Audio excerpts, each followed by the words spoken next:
C'était un après-midi paisible. Le soleil commençait à peine à se coucher derrière les collines, baignant notre quartier d'une chaude lueur orangée.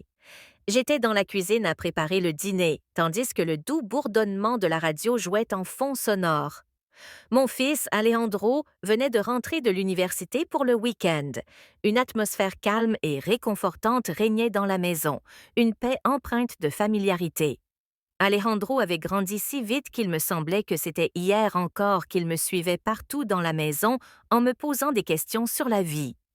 À présent, à 21 ans, il n'était plus l'enfant dont je me souvenais, mais un jeune homme fort et sûr de lui, même s'il paraissait parfois un peu distant. Le dîner était prêt et je l'ai appelé du salon. Nous nous sommes assis à table et avons parlé de ses cours, de ses amis et du fait qu'il regrettait d'être à la maison. J'ai remarqué qu'Alejandro me regardait différemment. Il y avait comme une profondeur dans son regard, et pendant un instant, je me suis demandé si c'était simplement mon imagination. Pendant le dîner, notre conversation était fluide et naturelle, mais il y avait des moments où nos regards se croisaient plus souvent que d'habitude, ce qui me faisait ressentir quelque chose de difficile à décrire. Après le dîner, nous avons décidé de regarder un film ensemble, comme nous le faisions souvent avant qu'il n'entre à l'université. Le salon de Star était particulièrement chaleureux ce soir-là, avec sa lumière tamisée et ses coussins confortables, créant une atmosphère idéale pour se détendre. Pendant le film, je me suis surprise à l'observer plus que d'habitude, remarquant combien il avait changé au fil des ans. Ce n'était plus l'enfant que j'avais élevé, mais un jeune adulte. À la moitié du film, Alejandro s'est rapproché de moi sur le canapé. Au début, j'ai pensé que c'était un geste innocent, mais la façon dont nos mains se sont effleurées m'a surprise. Ce n'était pas tant le contact en lui-même que le poids émotionnel de cette attente qui m'a troublée.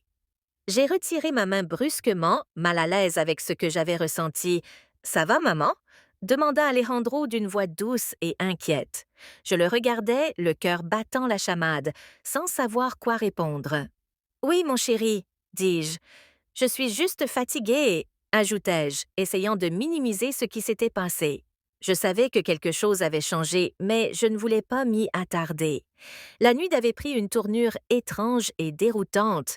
Je me suis levée, prétextant avoir besoin de me reposer, mais en m'éloignant, le sentiment que quelque chose avait changé persistait. Cette nuit-là, allongée dans mon lit, mes pensées s'emballaient. Je savais que je devais garder mes distances, que toute inquiétude qui avait surgi devait se dissiper pour le bien de nous deux. Le lendemain, je me suis réveillée avec le même malaise, essayant de me convaincre qu'il ne s'agissait que d'un malentendu et que mon rôle de mère devait primer sur toute confusion. Ce matin-là, en descendant l'escalier, j'ai vu Alejandro assis à la table de la cuisine, une tasse de café à la main. Il m'a salué d'un sourire insouciant, comme si rien ne s'était passé, peut-être que ce n'était rien de plus qu'une étrange impression que j'étais la seule à avoir. J'ai décidé de chasser de mon esprit toute pensée gênante, du moins pour l'instant.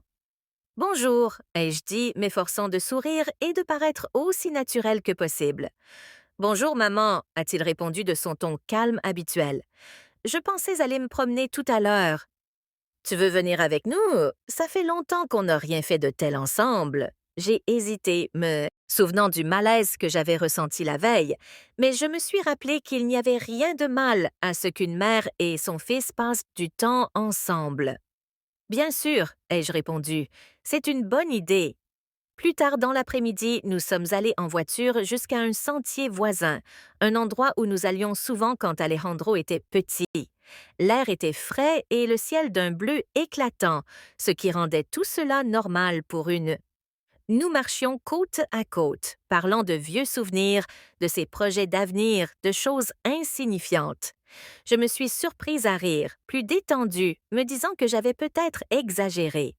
Mes pensées de la veille, oui.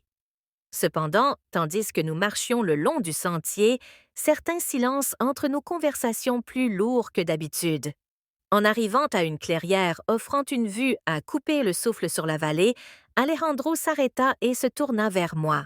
« Tu as toujours été là pour moi, maman, » dit-il d'une voix douce mais grave. La vulnérabilité dans son ton me prit par surprise, faisant mon cœur se serra. Ne t'inquiète pas, je ne vais nulle part. J'ai plaisanté, mais il n'a pas ri. Au contraire, il s'est rapproché un peu et, le regard intense, a poursuivi. Non, sérieusement, elle a été plus que ma mère. Elle a été tout pour moi. Ces mots m'ont laissé sans voix. L'atmosphère était chargée d'un malaise auquel je n'étais pas prête à faire face. J'ai cherché sur son visage un signe qu'il était simplement sentimental, mais il y avait quelque chose en lui qui me troublait. Alejandro, ai-je murmuré, tu sais combien je t'aime, n'est-ce pas? Bien sûr, a-t-il répondu en se rapprochant un peu. Je t'aime plus que tu ne peux l'imaginer. Mon esprit me criait de reculer, de prendre mes distances, mais j'étais paralysée. Je crois qu'on devrait rentrer, ai-je dit en remarquant que ma voix tremblait. Il commence à faire sombre. Au moment où j'allais me retourner, il a tendu la main pour prendre la mienne. Ce geste, pourtant innocent, a réveillé quelque chose en moi. Maman, a-t-il chuchoté. Sa voix était chargée d'émotion. Incapable de mettre le doigt dessus, il dit « J'ai fait quelque chose que je n'aurais pas dû faire, et je crois que tu l'as remarqué aussi. » La panique m'envahit. Je lâchai sa main et reculai d'un pas, le cœur battant la chamade. « Alejandro, s'il te plaît, arrête, » dis-je d'une voix tremblante. « Tu es perdu. Tu ne peux pas. Ça. » Il me regarda avec une expression mêlant douleur et désarroi. « Je ne suis pas perdue, maman. Je sais ce que je... » Je secouai la tête, essayant de maîtriser le tourbillon d'émotions qui me submergeait. « Ce n'est pas normal, » murmurai-je. « Tu es mon fils. On ne peut pas continuer comme ça. » Les mots étaient trop lourds, trop à prononcer à voix haute. Alejandro prit une profonde inspiration et, sur son visage, je pus lire une tempête d'émotions qui me désorienta encore davantage. Je sais que c'est compliqué, mais je n'y peux rien et je ne pense pas que tu puisses y faire quoi que ce soit non plus. Les larmes commencèrent à me monter aux yeux alors que je luttais pour garder mon calme. Tout cela me semblait irréel, comme une situation impossible. Il fallait que j'arrête cette conversation avant qu'elle ne dégénère, avant que nous fassions quelque chose que nous regretterions. « Je suis ta mère, » dis-je, la voix brisée. « Je t'aime, mais pas comme ça. On ne peut pas continuer comme ça. » Les mots y résonnèrent dans l'air, étincelèrent, lourds et maladroits. Je voyais la douleur dans ses yeux tandis que ses épaules s'affaissaient, vaincues. Elle hocha lentement à tête. Monte la tête, le regard baissé, l'air honteux. « Je suis désolée, » murmura-t-elle. « Je ne voulais pas te mettre à l'aise. » Je pris une profonde inspiration, essayant de calmer la confusion et le tourbillon d'émotions qui m'assaillaient. « D'accord, » dis-je doucement, même si je n'en étais pas sûre. Rentrons à la maison. » Le trajet du retour fut silencieux et tendu. Aucun de nous ne parlait, et le poids de ce qui venait de se produire s'intensifiait à chaque seconde. Je gardais les yeux rivés sur la route, l'esprit tournoyant, essayant de comprendre ce qui venait de se passer. Tout ce que je croyais savoir de notre relation semblait bouleversé. Arrivés à la maison, Alejandro marmonna quelque chose à propos d'aller dans sa chambre. Je le laissai partir sans rien dire. Je m'effondrais sur le canapé, tremblante sous le poids des émotions que j'avais refoulées. Depuis, je ne savais pas comment interpréter ce qui s'était passé. Il était mon fils, mon petit garçon, mais il n'était plus un enfant. Notre relation avait pris une tournure inattendue. Je voulais croire que ce n'était qu'une phase passagère, quelque chose qui disparaîtrait avec le temps, mais la gravité dans ses yeux me disait le contraire. Je me sentais coupable, comme si j'avais commis une erreur. Peut-être avais-je été trop proche, trop protectrice. Au fil des années, mais cela ne pouvait pas être mal, non, les mères doivent aimer leurs enfants, prendre soin d'eux, être présentes et... C'est ce que j'avais fait. Et pourtant, à présent, tout semblait empreint d'une tension que je ne pouvais ignorer, et je ne savais pas comment y remédier. J'ai passé le reste de la journée à m'occuper de tâches banales, essayant de me distraire de la confusion qui m'envahissait. La nuit tombée, j'étais épuisée émotionnellement. Je ne voulais pas affronter ce qui s'était passé, mais je savais que je ne pouvais pas l'éviter indéfiniment. Alejandro et moi ne pouvions plus faire comme si de rien n'était alors que ce n'était manifestement pas le cas. Cette nuit-là, après avoir passé des heures à me tourner et me retourner dans mon lit, j'ai entendu frapper doucement à la porte. Mon cœur s'est serré. Je savais que c'était lui. Maman, je peux entrer? La voix d'Alejandro était douce, presque hésitante. J'ai hésité. Mon esprit me criait de lui dire non, de prendre mes distances. Mais je savais aussi que nous ne pouvions plus éluder le sujet. Nous avions faire face à ça, aussi difficile que ce soit, arrive, dis-je doucement, me redressant dans le lit, et les draps autour de moi comme s'ils pouvaient me protéger de la tempête émotionnelle qui, je le savais, était sur le point d'éclater. Alejandro entra, le visage empreint de conflit et d'insécurité, reflétant mon état intérieur. Il resta un instant dans l'embrasure de la porte, comme s'il ne savait pas comment réagir.